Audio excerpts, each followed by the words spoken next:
आज की कथा है श्री कोल्ह जी, श्री अल्ह जी।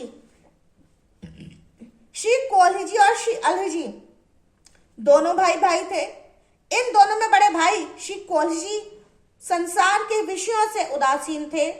वाणी से अपनी कविता में भगवान के ही रूप और गुणों का सर्वदा गान करते और भक्ति भावना को हृदय में धारण करते थे, जबकि श्री अल्ह जी राजसी भोगों को भोगते थे, राजाओं के गुणों का गान करते थे, कभी कभी भगवान के भी गुणों का गान कर लेते थे, परंतु अपने बड़े भाई के आज्ञाकारी थे। एक दिन बड़े भाई श्री कोल्ह जी ने श्री अल्ह जी से कहा, चलो श्री द्वारिकापुरी और श्री द्वारिकाधीश के दर्शन कराएं। श्री अल्ह जी तो अपने बड़े भाई के सर्वथा आज्ञाकारी थे ही, अतः आज्ञा पाते ही उनके साथ चल दिए और श्री द्वारिकापुरी पहुंचे। जब मंदिर में दर्शन करने गए तो वहां एक विलक्षण घटना घटी। श्री कोल्ह जी ने भगवान को अपने बनाए हुए अनेक छंद गाकर सुनाए। इसके बाद श्री अल्ह जी ने भी सकुचाते हुए 2-4 छंद सुनाए। इनके पदों को सुनकर श्री द्वारकाधीश जी ने प्रसन्न होकर हुंकारी भरी और पंडा जी को आज्ञा दी कि श्री अल्ह जी को मेरी प्रसादी माला पहनाओ। आज्ञा पाकर पंडा जी माला लेकर आए और जैसे ही इन्हें पहनाने लगे, इन्होंने कहा, ये मेरे बड़े भ्राता हैं, इन्हें ही माला पहनाइए, मैं इस योग्य नहीं हूं। श्री अल्ह जी के कहने से भी पुजारी ने श्री कोल्ह जी को ही माला नहीं पहनाई और कहा, यह माला तो प्रभु ने आपके लिए दी है, ना कि आपके बड़े भाई के लिए। ऐसा कहकर पुजारी ने श्री अल्ह जी को माला पहना दी। इससे श्री कोल्ह जी ने अपना बड़ा भारी अपमान समझा।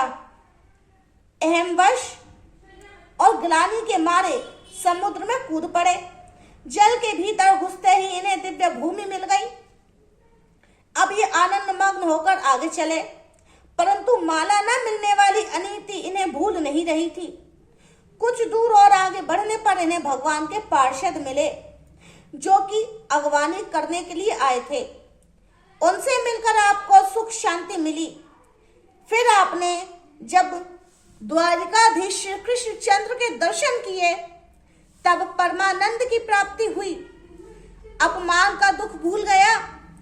इसके बाद जब श्री कोल्ह जी प्रसाद पाने के लिए बैठे, तब भगवान की आज्ञा से सेवकों ने इनके सामने 2 पत्तल परोसे। आपने पूछा, यह दूसरा पत्तल किसके लिए है? भगवान ने उत्तर दिया, तुम्हारे छोटे भाई के लिए, वह हमें और तुम्हें भी अत्यंत प्रिय है। दूसरा पत्तल छोटे भाई के लिए है। ये सुनते ही अमृतमय भोजन प्रसाद विष तुल्य अप्रिय हो गया। अपमान का दुख जो भूल गया था, वह फिर से ज्यों का त्यों हो गया। यह देखकर भगवान ने श्री अल्ह जी के पूर्व जन्म की कथा सुनाई और कहा, यह तुम्हारा छोटा भाई पूर्व जन्म में बड़े भारी राजा का पुत्र था। वहां इसे वैराग्य हो गया, घर छोड़कर वन में चला गया। वहां इसने मुझ में मन बुद्धि लगाकर खूब मेरा भजन किया। इसी बीच एक राजा वन में आया। उसके साथ अनेक प्रकार के भोग विलास की सामग्री थी, जिसे देखकर इस राजकुमार के मन में विषय भोगने की वासना उत्पन्न हो गई। इसीलिए हमने इसे संसारी सुखों को भोगने के लिए मनुष्य का शरीर दिया, ताकि यह भोगों को भोग कर उनकी असारता समझकर वासना से मुक्त हो जाए। फिर भगवान ने श्री कोल्ह जी से कहा, तुम्हारे वियोग में तुम्हारे छोटे भाई ने अन्न जल का त्याग कर दिया है। तुम्हारे वियोग में वह अधिक दिन तक जीवित नहीं रह सकता है, इसलिए अब तुम शीघ्र जाकर उसकी खबर लो। यह कहकर भगवान ने श्री कोल्ह जी के हाथ में प्रसाद दिया।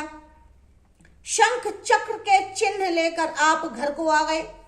अपमान का दुख स्वप्न में ही हुए दुख के समान बिल्कुल भूल गया। मन में उसके प्रति अपार प्रेम हो गया।